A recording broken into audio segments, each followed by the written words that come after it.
मिलिए पद्म श्री हलधर नाग से। सिर्फ तीसरी कक्षा तक पढ़े इस शख्स पर कई छात्रों ने की है पीएचडी। चलते हैं स्टोरी की तरफ। हम विकास पांडे, मेरा नमस्कार स्वीकार करें। शिक्षा उसे नहीं कहते जो किताबों के पन्नों तक सीमित हो। शिक्षा तो अपने आप में अथाह सागर है जिसे सीमाओं में बांध पाना मुमकिन नहीं है। जो ज्ञान हमारे भीतर है उसे प्रकट करने के लिए हमसे बड़ा कोई स्कूल नहीं है। आज की हमारी कहानी एक ऐसे ही शख्स के बारे में है जो अपने आप में ज्ञान का सागर है, जिन्हें स्कूली शिक्षा तो प्राप्त नहीं हुई पर उन्होंने अपने अंदर छुपे जन्मजात ज्ञान को ही अपनी लेखनी के माध्यम से प्रकट किया। आपको याद होगा कि साल 2016 में पूर्व राष्ट्रपति प्रणब मुखर्जी ने राष्ट्रपति भवन में आयोजित देश के सर्वोच्च नागरिक सम्मान समारोह में पद्मश्री से देश की सर्वोच्च प्रतिभाओं को सम्मानित कर रहे थे। तो वहां उपस्थित प्रतिभाशाली व्यक्तियों में एक नाम था 66 वर्षीय ओडिशा के कवि हलधर नाग का,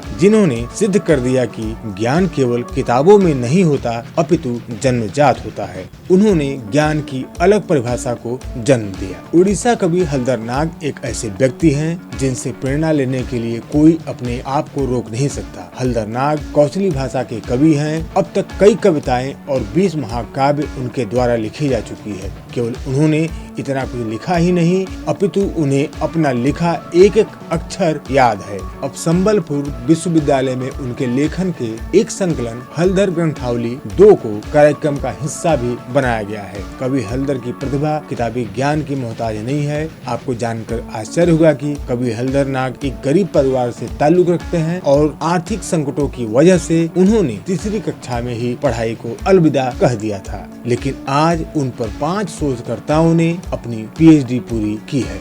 उनका जन्म उड़ीसा के बाढ़गढ़ जिले के खेस गांव में एक बेहद गरीब परिवार में हुआ था। केवल 10 वर्ष की आयु में पिता का साया सर से उड़ जाने के कारण जिम्मेदारियों का बोझ छोटे से हलधर के कंधों पर आ गया था, जिसकी वजह से वह तीसरी कक्षा के बाद आगे की पढ़ाई नहीं कर सके। हलधर छोटी सी उम्र में ही एक स्थानीय मिठाई के दुकान पर बर्तन धोने का काम करने लगे। लेकिन 2 वर्ष बाद उनके गाँव के ही एक सज्जन ने उन्हें हाई स्कूल ले गए। लेकिन स्कूल में उन्होंने पढ़ाई नहीं की बल्कि एक रसोइये के तौर पर काम करना शुरू कर दिया और 16 वर्षों तक बतौर रसोइया स्कूल में अपनी सेवाएं दी। हलधर नाग बताते हैं, वक्त के साथ हमारे क्षेत्र में ज्यादा से ज्यादा स्कूल शुरू होने लगे। जब मेरी मुलाकात एक बैंकर से हुई, मैंने उनसे 1000 का कर्ज लेते हुए एक छोटी सी दुकान खोली जिसमें बच्चों के स्कूल से जुड़ी खाने की चीजें उपलब्ध थी। यही वह दौर था जब हलधर नाग का सामना अपनी प्रतिभा से हुआ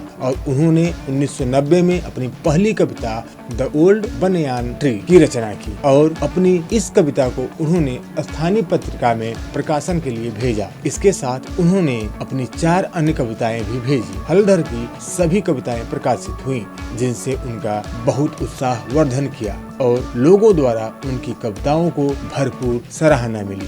हलधर कहते हैं, यह मेरे लिए बहुत सम्मान की बात थी और इस वाकये ने ही मुझे और अधिक लिखने के लिए प्रोत्साहित किया। मैंने अपने आसपास के गाँव में जाकर अपनी कविताएं सुनाना शुरू किया और मुझे लोगों से सकारात्मक प्रतिक्रिया मिली। उड़ीसा में लोक कवि रत्न के नाम से प्रसिद्ध हलधर की कविताओं का विषय प्रकृति, समाज, पौराणिक कथाओं और धर्म पर आधारित होते हैं। वह अपने लेखनी में समाज में व्याप्त कुरीतियों को समाप्त कर सुसंस्कृत समाज का निर्माण करना चाहते हैं। उनकी रचनाओं की मुख्य भाषा कौशली है। नाग बताते हैं, यह देखने में अच्छा लगता है कि युवा वर्ग कौशली भाषा में लिखी गई कविताओं में खास दिलचस्पी रखता है। हलधर मानते हैं, कविता का वास्तविक जीवन से जुड़ाव और उसमें एक सामाजिक संदेश का होना आवश्यक है। उनकी एक और विशेषता यह भी है, वो जो कुछ भी लिखते हैं उसे याद कर लेते हैं। सुनने वालों को केवल उन्हें कविता का नाम और विषय बताने की जरूरत होती है।